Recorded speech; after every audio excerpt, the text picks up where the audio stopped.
18 रुपए तो सिर्फ आपका कराची इलेक्ट्रिक जो है उसने नेपरा में अपनी पटिशन दायर कर दी है।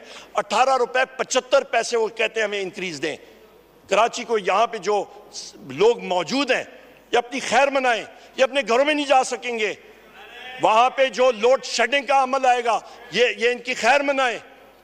जनाब स्पीकर, ये हालात हैं आज पाकिस्तान की मईशत के। इसके अलावा जनाब स्पीकर, मैं ये भी बात करता चलूं, जो सर्कुलर डेट है, गर्दशी कर्जा, आज 2300 अरब रुपए से ज्यादा हो गया है। हर महीने तकरीबन 45 से 50 अरब रुपए उस पर ऐड हो रहा है। हमारी गवर्नमेंट में हमने उसका बहाव, उसको हम लोग 8 अरब रुपए पर मंथ से भी नीचे ले आए थे और उसको मजीद नीचे लेके जा रहे थे। एनर्जी, रिन्यूएबल एनर्जी हम लोग ला रहे थे जनाब स्पीकर। जिस वक्त इनकी हुकूमत थी, इन्होंने क्या किया था? इन्होंने 4000 मेगावाट के एलएनजी प्लांट्स आके खड़े कर दिए और उसके साथ पाइपलाइन लगा दी जनाब के $750 मिलियन हर महीने आएंगे उन पावर प्लांट्स को फीड करने के लिए। एलएनजी के प्रोजेक्ट, टेक और पे कॉन्ट्रैक्ट्स, यानी कि आप चाहे बिजली बनाएं या ना बनाएं, उन बिजली घरों को पैसा मिलेगा ही मिलेगा। ये हालात थे जनाब स्पीकर। गैस की कीमतों में 4 गुना 400% इजाफा हो चुका है और मजीद आने वाला है। आपके पास अफराद-ए-ज़र अशिया खुर्द नोश की 40% से ज्यादा तजावुज है। जो एक स्टॉक मार्केट में जो पल्स देखी जाती है, नब्ज, वो होती है आपकी इनिशियल पब्लिक ऑफरिंग्स की। कितनी नई कंपनीज वहां पे आ रही हैं? डेड, कोई एक्टिविटी नहीं इनिशियल पब्लिक ऑफरिंग्स की। जनाब स्पीकर, यहां पे SIFC की बात करते हैं। SIFC की जरूरत क्यों बनी? क्योंकि ब्यूरोक्रेट्स और ब्यूरोक्रेसी, नैब जो कि जनरल मुशर्रफ ने वो इदारा बनाया, उसके जरिए लोगों को अंदर किया। ब्यूरोक्रेसी साइन करने के लिए तैयार नहीं थी, लिहाजा उसको कर्टेल करने के लिए या वो कवानीन ठीक करने के लिए क्या किया जनाब? एक और इदारा बना दें, एक और इदारा बना दें जहां पे आप एक और एडेड ब्यूरोक्रेसी कर दें, जहां पे अफसरान को मिलेंगी लैंड क्रूजर्स, जहां पे आपको मिलेंगी गाड़ियां, जहां पे आपको मिलेगा टेलीफोन मुफ्त। एक और एडेड ब्यूरोक्रेसी के जी, 1 विंडो ऑपरेशन। और भाई, तो बोर्ड ऑफ इन्वेस्टमेंट क्या बला चीज थी? बोर्ड ऑफ इन्वेस्टमेंट तो है ही आपकी 1 विंडो ऑपरेशन। तो SIFC का क्या हुआ? तो एक साल में आपके पास जनाब स्पीकर परफॉर्मेंस क्या रही? जरा इस नेशनल असेंबली में हम लोग तो ये सवाल पूछेंगे। जनाब स्पीकर, मुल्क के साथ खुदारा ये खिलवाड़ ना करें, ये एक डेंजरस ट्रेंड है। यहां पे IMF आपको क्या कह रहा है? यहां पे आप IMF ये पढ़ें कि बिजनेस रिकॉर्डर सामने, यहां पे downside risk exceptionally high IMF, ये पढ़ लें। इसका क्या मतलब है कि खुदारा होश के नाखुन लोग खाई में जा रहे हो। और खाई में क्यों जा रहे हो? क्योंकि आपका फाइनेंस, आपकी इकोनॉमिक्स, आपका पॉलिटिकल रिस्क आपके कंट्रोल में नहीं है। यहां पे कश्मीर में देखें जनाब स्पीकर क्या हालात बन गए। कश्मीर में एक किस्म की खानागन जंगी शुरू थी, वहां पे 3 दिन खून की होली होती रही है और इनको कोई, इस फेडरल हुकूमत को 3 अरब रुपए इन्होंने रिलीज करने थे। वीट क्राइसिस में जनाब स्पीकर 450 अरब रुपए का टीका अवाम को मुस्लिम लीग नून की सूबाई और मरकजी हुकूमत ने तो दे दिया, लगा दिया। कश्मीर के अवाम को 3 अरब रुपए रिलीज करने थे, उनके आटे की सब्सिडी के लिए और बिजली के लिए नहीं किया क्योंकि उसमें कमीशन नहीं था। यहां पे 450 अरब रुपए दे दिए, जला दिए तंदूर में, कोई किसी को किसी के कान पे जूं नहीं रही। ये हालात हैं जनाब स्पीकर। जनाब स्पीकर, यहां पे मैं ये भी आपको बता दूं कि आपका आने वालों में जो दिनों में जो हालात बनने वाले हैं वो निहायत ही सख्त और अबतर है। आपके पास जनाब स्पीकर ये PDM 2 की हुकूमत है, इनके पास किसी किस्म का कोई सलूशन मौजूद नहीं है। इनके पास, इनके ज़हनों में एक चीज गैब है, वो ये है कि पाकिस्तान की 65% जो 65% आपकी जनाब स्पीकर जो पॉपुलेशन है वो आपकी 45 साल से कम उम्र की है। ये उस यूथ बल्ज का इनको समझ ही नहीं है। और ये नौजवानान इंशाअल्लाह ताला ये सब के सब एक बार फिर वजीर आजम इमरान खान साहब को वोट देंगे और पाकिस्तान तहरीक इंसाफ तीन चौथाई मेजॉरिटी के साथ फिर आएगी। जनाब स्पीकर, यहां पे पावर क्राइसिस के ऊपर भी मैंने बात कर दी। पावर क्राइसिस जो है इस वक्त उसके ऊपर डिटेल से बात कर दी जी। जनाब स्पीकर, यहां पे मैं बात करूंगा नेट हाइडल प्रॉफिट्स केपी के हवाले से। केपी की हुकूमत को मरकजी हुकूमत ने net hydel profits fill for release करने चाहिए। वो केपी हुकूमत का हक है और हम लोग अपने चीफ मिनिस्टर अली अमीन खान गंडापुर के साथ शाना बशाना खड़े हैं और वो हक लेना हमें आता है। यहां पे मलाकंड के फाटा और पाटा के टैक्सेस के हवाले से मैं बात करूंगा। जनाब स्पीकर, ये तासुर पाया जाता है कि फाटा और पाटा टैक्स नहीं देते हैं। बिल्कुल टैक्स देते हैं। साल का कस्टम्स ड्यूटी तकरीबन सालाना 55 अरब रुपए फाटा और पाटा वहां से कस्टम्स ड्यूटी देती हैं। वहां पे जो इलाका है वहां पे दहशतगर्दी रही है। इंडस्ट्री को इनकरेज करने के लिए, उनको सपोर्ट करने के लिए 10 साल की छूट दी गई थी 2018 से लेकर 2028 तक। किसमें? सेल्स टैक्स में और आपके इनकम टैक्स में। सीबीआर एफबीआर को और कोई जगह नहीं मिल रही। वो सिर्फ आके पाटा और फाटा पे वो नाजिल होना चाह रहे हैं और वहां से 25 अरब रुपए कस्टम्स ड्यूटी की अपना सेल्स टैक्स और इनकम टैक्स में निकालना चाह रहे हैं। उनकी नैरो विजन है।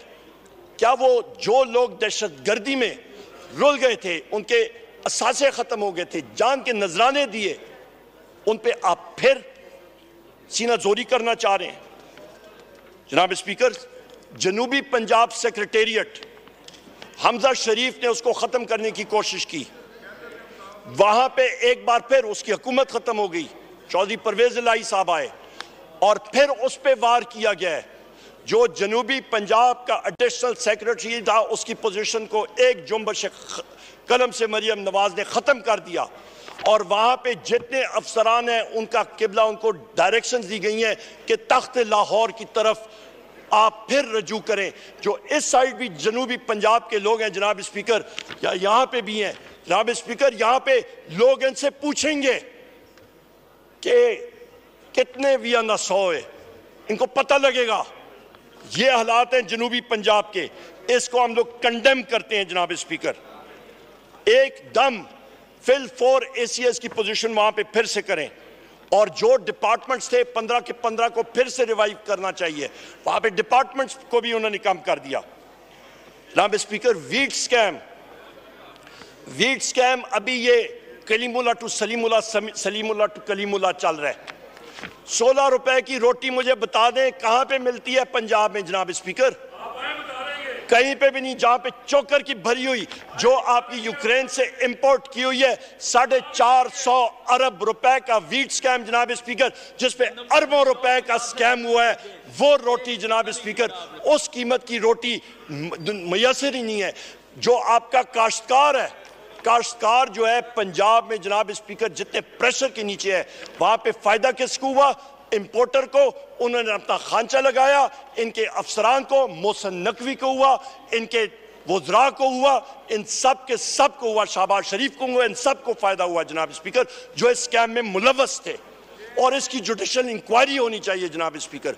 आपको क्या जरूरत थी जिस वक्त आपको मालूम है कि बम्पर वीट को अब गंदम की फसल आ गई है और काश्तकारों के घरों में हरियाली आने वाली है, उन्होंने सब का सब जो है वो खत्म कर दिया। उनके वहां पे पैसे आने वाले थे, उन्होंने वीट सपोर्ट प्राइस कट की। वहां पे बारदाना नहीं अवेलेबल जनाब स्पीकर। जाके हालात देखें पंजाब में, एक दाना नहीं खरीद रहे वहां पे जनाब स्पीकर। यहाँ पे ये अलमिया ये देखें कि टारगेट जो था प्रोक्योरमेंट टारगेट्स 4 मिलियन टन से रिड्यूस करके 2 मिलियन टन पे 40 लाख टन से उठा के ये 20 लाख टन पे आ गए प्रोक्योर करना पंजाब की हुकूमतें। और वो भी नहीं ले रहे हैं। काश्तकारों से पूछें जरा। जनाब स्पीकर, मैं यहां पे अभी थोड़ी देर में मगरिब की अजान भी होगी, मैं यहां पे ये बात करता चलूं जनाब स्पीकर के जो हालात मुल्क में बने हुए हैं, ये अनप्रेसिडेंटेड डिजास्टर की तरफ हम लोग जा रहे हैं। यहां पे आपका आज ये देखें कि वजीर आजम शहबाज शरीफ कहता है जी कि सो कॉल्ड वजीर आजम कि PM convenes huddle on AJK crisis and calls for restraint. भाई आप लोग पहले आपको होश के नाखून क्यों नहीं लिए? जी उमर अयूब साहब 2 मिनट्स में सर। Thank you sir. जनाब स्पीकर, मैं यहाँ पे बात कर रहा था कि हुकूमत इस वक्त अखबारों की हेडिंग देख लें, डॉन है ये, संडे 5 में government reluctant to dig into wheat scam. हुकूमत उसके अंदर इंक्वायरी करने से कासिर है। ये आप देख लें, foreign loan target missed among major slippages. ये वो चीजें हैं, वो हकायक हैं जनाब स्पीकर। उमर साहब जनाब स्पीकर 2 मिनट्स खत्म। 15 मिनट की अगर ब्रेक 2 मिनट्स में मैं खत्म, 2 मिनट्स में हमने भी नमाज पढ़नी है जुमात। 2 मिनट वाइंड अप कर रहा हूं जनाब स्पीकर। मैं यहां पे बात करता चलूं, IMF लेटर के बारे में बड़ी बात की। IMF के लेटर के हवाले से जनाब स्पीकर, पाकिस्तान तहरीक इंसाफ ने हमेशा सपोर्ट की है पाकिस्तान की अवाम को। जिस वक्त IMF का डेलीगेशन आया, वजीर आजम इमरान खान साहब ने कहा कि as per constitution of Pakistan में इलेक्शंस होने चाहिए, और वो हमने इनकॉर्पोरेट किया। हुकूमत ने अपनी वादों की पासदारी नहीं की, और यहां पे जो तैमूर जगड़ा साहब के पीछे लगे हुए थे, उनका सिर्फ ये कसूर था, उन्होंने सच बोला। यहां पे फाइनेंस टीम उस वक्त की PDM ने क्या कहा, वो फिक्टिशियसली और गलत सूबाई सरप्लसेस अपने खाते में दिखा रहे थे, और वो दिखाना चाह रहे थे कि हमारा खसारा कम है। वो बुक्स को कुक कर रहे थे, वो गलत बयानी से काम ले रहे थे। जनाब स्पीकर, आखिर में मैं ये बात करूंगा, इमरान खान साहब और बुशरा बीबी को जो मेडिकल फैसिलिटीज मुहैया प्राइवेट हॉस्पिटल से होनी चाहिए, वो इसलिए होनी चाहिए क्योंकि हम इन गवर्नमेंट हॉस्पिटल्स के रिजल्ट्स को और इन डॉक्टर्स को ट्रस्ट नहीं करते हैं, और किसी वजह से नहीं, क्योंकि ये खुदा न खास्ता कोई ऐसा चीज कर लें कि जिससे नातलाफी नुकसान हो। जनाब स्पीकर, इस फैशिस्ट गवर्नमेंट ने हमारे लीडर को जेल किया, हम लोग पीछे नहीं हटे हैं। हमारी लीडरशिप को जेल किया, हम लोग पीछे नहीं हटे। हमसे हमारा सिंबल लिया, हम लोग पीछे नहीं हटे। हमारे ऊपर तशद्दुद किया, हम लोग पीछे नहीं हटे। हम लोग जनाब स्पीकर खड़े रहेंगे अपने वजीर आजम इमरान खान साहब की आइडियोलॉजी और नजरिए के साथ, और वो आइडियोलॉजी और नजरिया है हकीकी आज़ादी। वो आईनी और हकीकी नजरिया है जनाब स्पीकर। कॉन्स्टिट्यूशन ऑफ पाकिस्तान हमारी अलायंस बनी है, तहरीक तहफ़्फ़ुज़ आईन पाकिस्तान, अचकज़ई साहब उसकी चेयरमैन है, और हम लोग आखिरी दम तक पाकिस्तान की आईन और पाकिस्तान की बका के लिए अपनी जद्दोजहद जारी रखेंगे।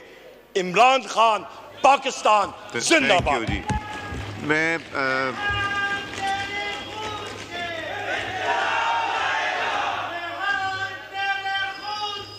अगर आप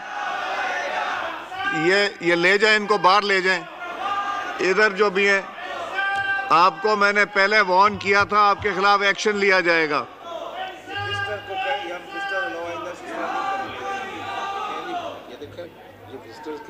ये विजिटर्स को आप चाहते हैं कि बंद कर दें तो हम बंद कर देंगे। मैंने बड़े कैटेगोरिकली आपके MNA साहब को कहा था कि कोई नारेबाजी नहीं होगी। अगर ये नारेबाजी होगी तो आपका हमेशा के लिए एंट्री बंद हो जाएगी, और ये मैं कर दूंगा। हाउस की प्रोसीडिंग्स मगरिब की नमाज के लिए 15 मिनट के लिए हम सस्पेंड कर रहे हैं हाउस को।